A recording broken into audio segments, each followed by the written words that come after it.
Hello. It is Friday night at 11:23. I am not out partying. I am in, and I know y'all want to look up my nose.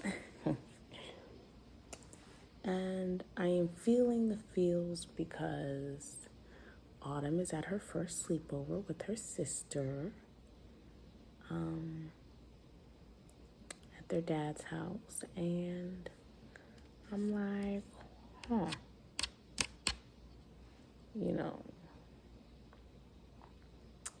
how much of my identity is so wrapped into my children. And I'm sure every mother feels this. And when they start venturing out beyond your comfort zone, not that I, am concerned about their safety or I didn't want them to go or anything like that. But,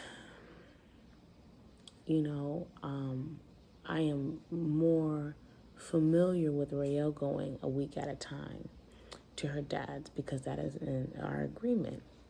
When Autumn goes to my parents or her grandparents,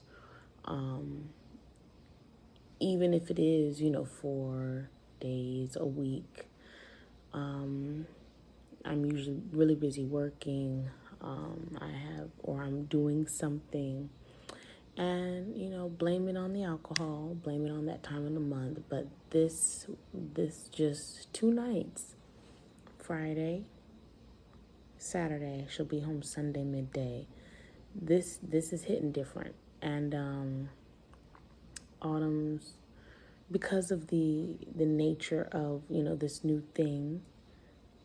Autumn going to Rael's dad's with her. The eagerness in which Autumn was like, yeah, I want to go. And I was like, really?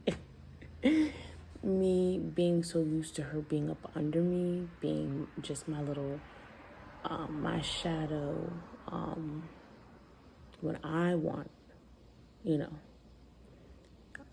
I didn't want to be the toxic one. I didn't want to be the one that's like, why you want to go over there?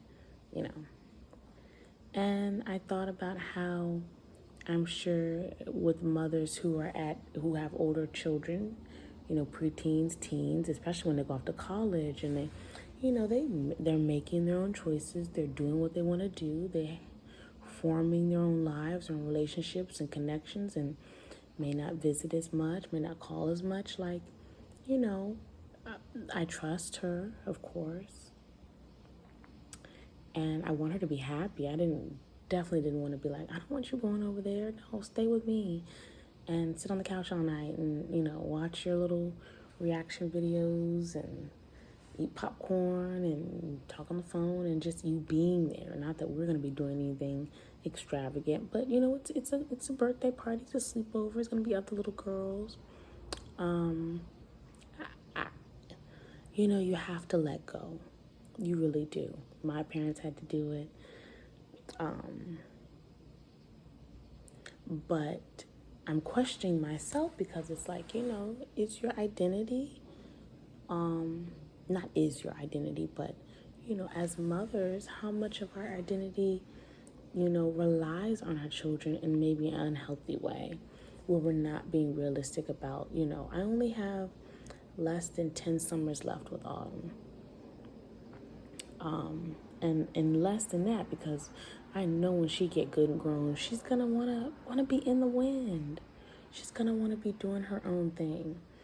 And so that is why it is so important for me as my own person, as someone who I consider myself a self-love enthusiast, to continue to know who I am, what I like to do, what fulfills me, rest, go within, journal, reach out, be supportive. I checked on her around 8 or 9. I said, you having fun? You okay? She said, yeah, it's different, but I'm okay. I'm having fun. And the fact that she wasn't, blowing me up, I was like, wow, she's busy.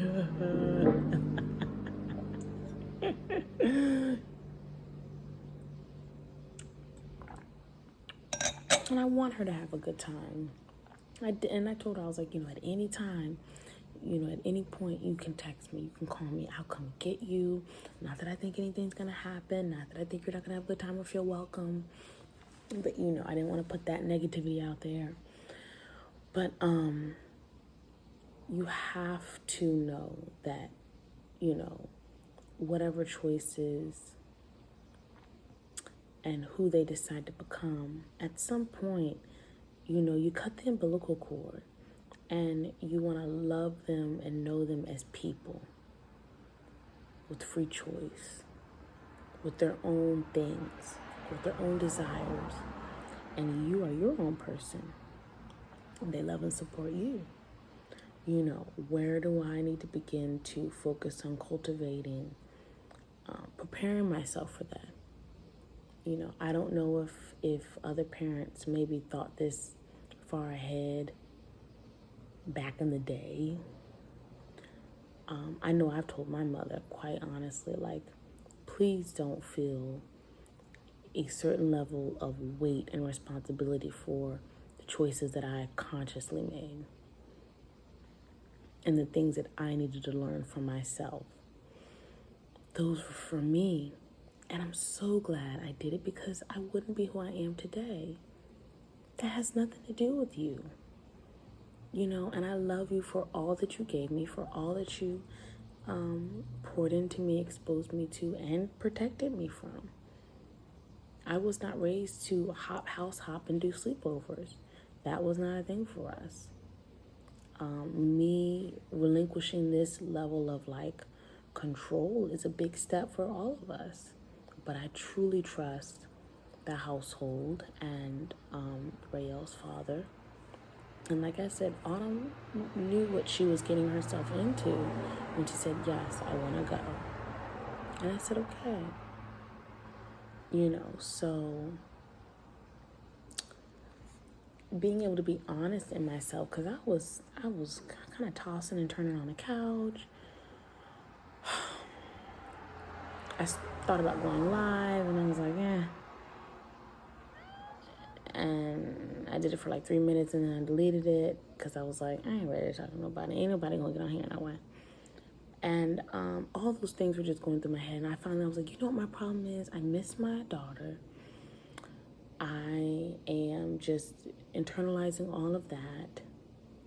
And, what does this mean for the future?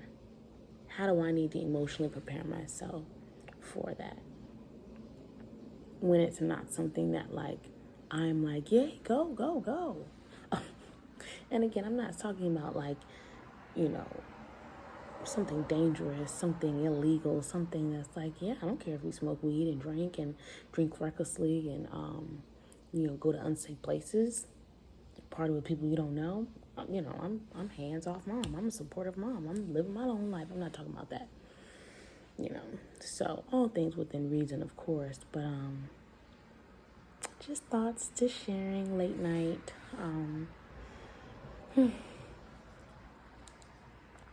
Maybe journal, maybe tap into something that is, just releasing and relaxing and just get my mind off everything. But I know she's having a ball. I do. It's just that tie, and